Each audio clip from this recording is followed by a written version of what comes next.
तू बिना कपड़ों के नहा रही है तो तुझे शर्म नहीं आ रही है, और कपड़े पहनकर नहाने में शर्म आएगी। सामने परियां नहा रही हैं। विमलेश बाबू, ये लड़की कौन है जिसने स्विमिंग कॉस्ट्यूम पहना हुआ है? अरे शर्मा जी की बहू है, शहर की छोरी है।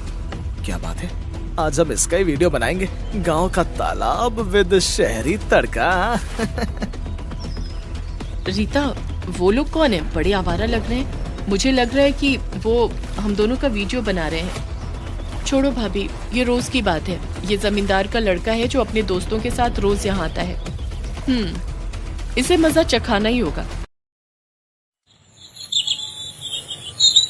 रीता, यहाँ बाथरूम कहाँ है? मुझे नहाना है। भाभी, हम सब गांव के तालाब में नहाते हैं। अरे ये गांव है गांव, यहाँ तुम्हें बाथरूम नहीं मिलेगा। तुम तो लकी हो कि पापा ने टॉयलेट बनवाया हुआ है।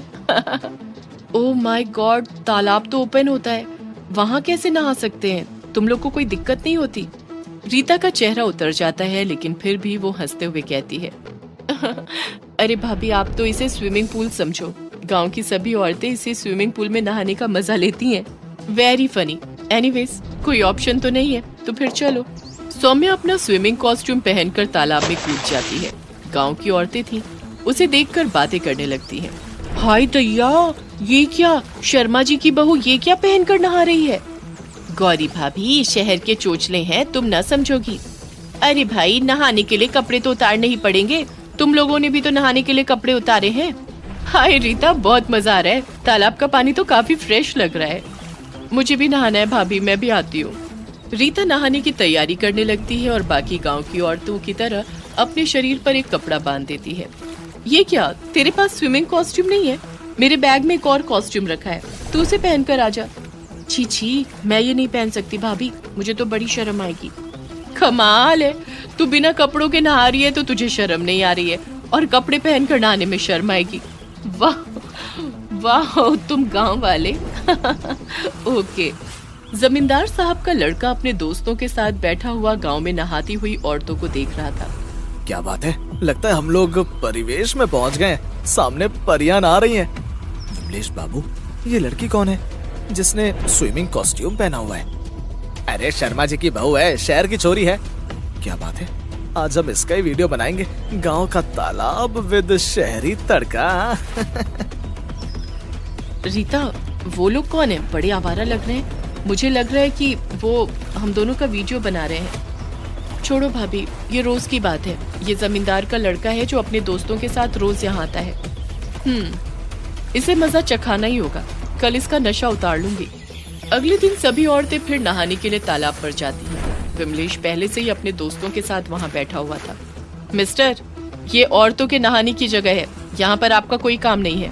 अरे भाभी जी, आप आराम से नहाइए, हम तो आपकी रखवाली के लिए यहाँ बैठे हैं, आपके लक्ष्मण। चलो भाभी, चलते हैं, बेकार में किसी के मुंह मत लगो।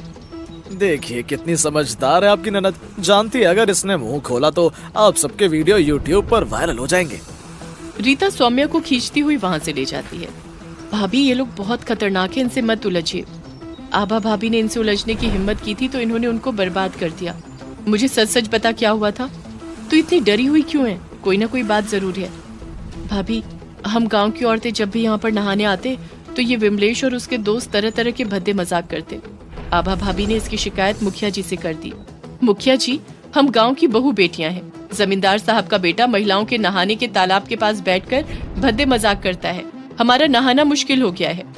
मुखिया जी ने पंचायत रखी, लेकिन अगले दिन जब मैं अपनी सहेलियों के साथ तालाब पर नहाने आई तो उन्होंने हम सबके कपड़े छुपा दिए। कपड़े ढूंढने के लिए जब हम पानी से बाहर आए तो इन्होंने हमारे एमएमएस बनाए और विमलेश ने मुझे धमकाते हुए कहा। देख रीता, कल पंचायत में जब मुखिया जी पूछेंगे कि तुम लोगों को हम लोगों के औरतों के नहाने के तालाब के पास बैठने में कोई परेशानी नहीं है तो ना कह देना, वरना ये सारे वीडियोस वायरल कर दूंगा। कहीं मुंह दिखाने लायक नहीं रहेगी। ठीक है, अब तो चिंता करने की कोई बात नहीं है। मैं आज शाम को ही इसकी व्यवस्था कर देती हूँ। शाम को सौम्या अकेले ही नहाने आती है और तालाब में नहाने लगती है। ये देखकर विमलेश उसके पास आता है और कहता है, अरे भाभी जी, आप तो बिल्कुल जल परी लग रही हैं। अगर बुरा ना माने तो आपकी एक तस्वीर खींच लूं। क्यों नहीं देवर जी, मुझे तो आप पहले दिन से ही बहुत अच्छे लगते हैं, लेकिन मेरी भी एक शर्त है। आपको भी मेरा स्विमिंग सूट पहनना होगा फिर मिलकर स्विमिंग करते हैं। ये क्या, मैं भला स्विमिंग कॉस्ट्यूम कैसे पहन सकता हूँ? सोच लीजिए, कोई जबरदस्ती नहीं है। आप भी क्या याद रखेंगी, लाइए पहन लेता हूँ। विमलेश सौम्या का दिया हुआ स्विमिंग सूट पहनकर तालाब में आ जाता है और उसके तालाब में आते ही रीता उसके कपड़े लेकर छुपा देती है और उसकी सहेलियां उसके वीडियो बनाने लगती हैं। ये क्या बदतमीजी है, मुझसे पंगा लेना बहुत महंगा पड़ेगा। विमलेश भैया, औरतों का स्विमिंग सूट पहनकर आप बहुत अच्छे लग रहे हो। अब ये फोटो तो हम भी वायरल करेंगे। तू अपनी मौत को दावत दे रही है रीता। तू जानती नहीं मैं कौन हूँ और क्या कर सकता हूँ। गांव की औरतें मुखिया जी के साथ बाहर निकल आती हैं। क्या हुआ विमलेश बाबू, आप तो शर्म से गड़े जा रहे हैं। चलिए ना, मेरी फोटो लीजिए और एमएमएस नहीं बनाएंगे। रीता, जरा यहाँ विमलेश बाबू को एमएमएस बनाने में मदद तो कर। रीता तालाब के किनारे रखा विमलेश का फोन उठाकर सबको उसके बनाए हुए एमएमएस और गांव की औरतों की नहाते हुए खींची गई फोटोज दिखाती है। बताओ विमलेश, तुम्हें क्या सजा दी जाए? मुखिया जी, इसकी सजा ये है कि आज सबके सामने अपनी माँ का इसे एमएमएस बनाना होगा। तब जाकर भैया को समझ में आएगा कि सबकी माँ बेटी एक बराबर होती है। मैं बहुत शर्मिंदा हूँ, आप सब मुझे माफ कर दीजिए। आज के बाद मुझसे ऐसी कोई गलती नहीं होगी। मैं अपने फोन से खींची गई सारी फोटोज हमेशा हमेशा के लिए मिटा देता हूँ। सभी लोग जोर जोर से तालियां बजाने लगते हैं और सौम्या को कंधे पर उठा लेते हैं। ओह माय गॉड, मुझे कम से कम कपड़े तो पहन लेने दो, वरना माँ और पिताजी घर में भी नहीं घुसने देंगे। सब लोग हंसने लगते हैं और उसके बाद गांव की औरतों के नहाने में कभी कोई बाधा नहीं पड़ती। श्यामलाल जी ने पांचों बेटों की शादी एक ही दिन करी थी। घर में रिश्तेदारों का मेला लगा हुआ था, लेकिन सुबह 5 बजे ही तभी श्यामलाल जी की बीवी, अरे सुनते हो, घर में हाहाकार मचा है और तुम यहाँ सो रहे हो। अरे धीरे बोल भाग्यवान, आखिर हुआ क्या? पांचों बहुओं को एक साथ ही बाथरूम जाना है और घर में एक ही बाथरूम है। जरा आंगन का नजारा अपनी आँखों से देखो। आंगन में बाथरूम के आगे तीनों बहुएं छोटे छोटे कपड़ों में तो गांव वाली देसी बहुएं घूंघट काढ़े लाइन लगाकर खड़ी थी। My God, I can't wait माँ जी। अरे बहू धीरे बोल, तू जीन्स पहन के ही नीचे आ गई। घर रिश्तेदारों से भरा है, सब्र कर। माँ जी, मैंने तो शॉर्ट्स पहन लिए हैं। आई हेट कि मेरे कपड़ों में कोई भी चीज टच हो जाए वॉशरूम की। उफ, यू आर राइट, मैंने भी शॉर्ट स्कर्ट पहना है। सौम्या, मुझे भी लॉन्ग ड्रेस में वॉशरूम जाना पसंद नहीं। हे भगवान, कलयुग, आप तीनों की ही तो टांगे दिख रही है, अभी तू मुंह दिखाई भी ना हुई। भैया, मैंने तो अपनी साड़ी ना उतारी।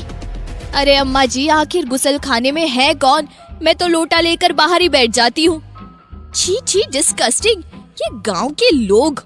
अरे मेरा मुंह ना खुलवाना दीदी, गांव की तो हूँ, पर ये नेकर पहन के तो सास के आगे नहीं घूमती।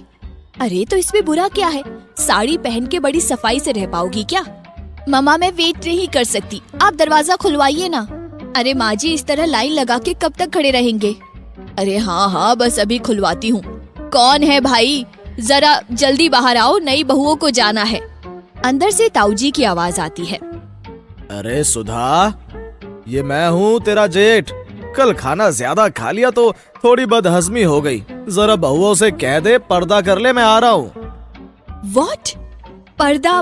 मेरे पेट में दर्द हो रहा है। अचानक सावित्री की गैस पास हो जाती है, सभी बदबू से नाक बंद कर लेते हैं। ओह माय गॉड, इस तरफ हार्ट कौन करता है?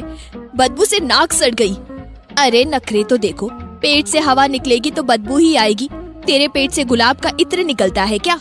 तभी ताऊजी धोती बांधते हुए बाथरूम से बाहर निकलते हैं और नई बहुओं को शॉर्ट स्कर्ट फ्रॉक में देखकर खुद ही अपनी धोती से अपना मुंह छुपाकर वहां से चले जाते हैं। हे भगवान, ये कैसा पाप कराया। अरे ये श्यामलाल ऐसी बहुएं घर में ले आया, अब तो खैर इसी में है कि अपना ही मुंह छुपा लूं। शीना बाथरूम में घुसती है। डिस्गस्टिंग गॉड, ताऊजी ठीक से पानी डाल के भी नहीं गए। इट्स स्टिंकिंग, कितनी गंदी बदबू है। दीदी जल्दी आ जाओ, हम रोक ना पाएंगे ज्यादा देर। ओके जाओ जाओ, मेरा हो गया। सावित्री भी बाहर आ जाती है और सोम्या अंदर जाती है। कुछ ही देर में उसके चिल्लाने की आवाज आती है। अरे मम्मी जी जल्दी अंदर आइए, मुझे बचाइए। इंडियन स्टाइल सीट पर बैलेंस नहीं बन पाया, मैं गिर गई हूँ। हे भगवान, ये किन कर्मों का फल है। 6 बजने वाले हैं, अभी सारे रिश्तेदार जाग जाएंगे। अंदर जाके वो सौम्या की उठने में मदद करती है और नीला उसका हाथ पकड़कर किसी तरह इंडियन सीट पर बैठती है। सॉरी सासू जी, हम तीनों सौम्या, मैं और नीला शहर में रहते हैं, इसलिए इंडियन सीट पर बैलेंस नहीं हो पाता। कोई बात नहीं बहू, पहला दिन है, बस अब तुम पांचों नहा धोकर तैयार हो जाना, मुंह दिखाई की रस्म होगी। किसी तरह वॉशरूम से निपट अब नहाने की बारी आती है। बहुओं, एक ही वॉशरूम है, तुम तीनों एक साथ ही नहा लो, वरना सब रिश्तेदार जाग जाएंगे तो बाथरूम खाली नहीं मिलेगा। ओके सासू माँ, मैं अभी अपना शैम्पू लेके आती हूँ, मुझे स्क्रब करना है। मैं तो बॉडी पॉलिशर लाई हूँ। अरे हम तो भैया मुल्तानी मिट्टी में हल्दी मिला के नहाते हैं। मैं इतना सब नहीं करती, पानी में 2 बूंद गोमूत्र बस हो गया काम। इतना सामान लेकर जाने से अच्छा है सामान एक प्लेट में निकाल लो और मिलकर नहाना, बाल्टी में पानी रखा है। सब बहुएं अपना अपना सामान लेके बाथरूम में घुस जाती है। मैथिली बाल्टी में गोमूत्र मिलाने चलती है, तभी सावित्री कहती है, दीदी जरा मेरे पीठ पर ये मुल्तानी मिट्टी और हल्दी तो लगा देना। प्लेट में रखी इतनी सारी चीजों में कंफ्यूज मैथिली भूल से बॉडी स्क्रब लगा देती है और नीला भी सावित्री की हल्दी वाली मुल्तानी मिट्टी लगा लेती है। शीना दी, क्या आप लोग मेरी बॉडी पॉलिशर लगाने में मदद करेंगी? क्यों नहीं, बस जरा मेरी शैम्पू की बोतल दे दे, अमेरिका से मंगवाया है, इसकी खुशबू बहुत प्यारी है। गलती से सौम्या उसे गोमूत्र वाली बोतल दे देती है। शीना शैम्पू सर पर डालती है तो गोमूत्र की बदबू से घबरा जाती है। उसके हाथ से बोतल छूट के बाल्टी में गिर जाती है। ओह, ये कैसी बदबू है, मेरे पूरे शरीर में बदबू आ रही है, छी छी, ये मैं सहन नहीं कर सकती। अरे हाय धैया मैथिली दीदी, मेरे पीठ पर आपने क्या लगा दिया है? लगता है पूरी पीठ छिल गई है। ओह गॉड, ये क्या है, येलो येलो, मेरी पूरी बॉडी पर लग गया, ये क्या है? It's looking like potty. Neela और सौम्या उल्टी करने लगती है। लगता है सब सामान एक दूसरे के सामान से बदल गया। चलो अब पानी से ही नहा लेते हैं। गोमूत्र गिर जाने के कारण पानी बिल्कुल गोबर जैसा महक रहा था। अरे ये गोमूत्र से इतनी झाग निकल रही है, ये तो सर से जा ही नहीं रही। मुझे तो ना आ रही बदबू, खुशबू आवे है उल्टा। गोमूत्र की बदबू के कारण शीना, सौम्या और नीला बिना ठीक से नहाए टॉवल लपेट के बाहर आ जाती है।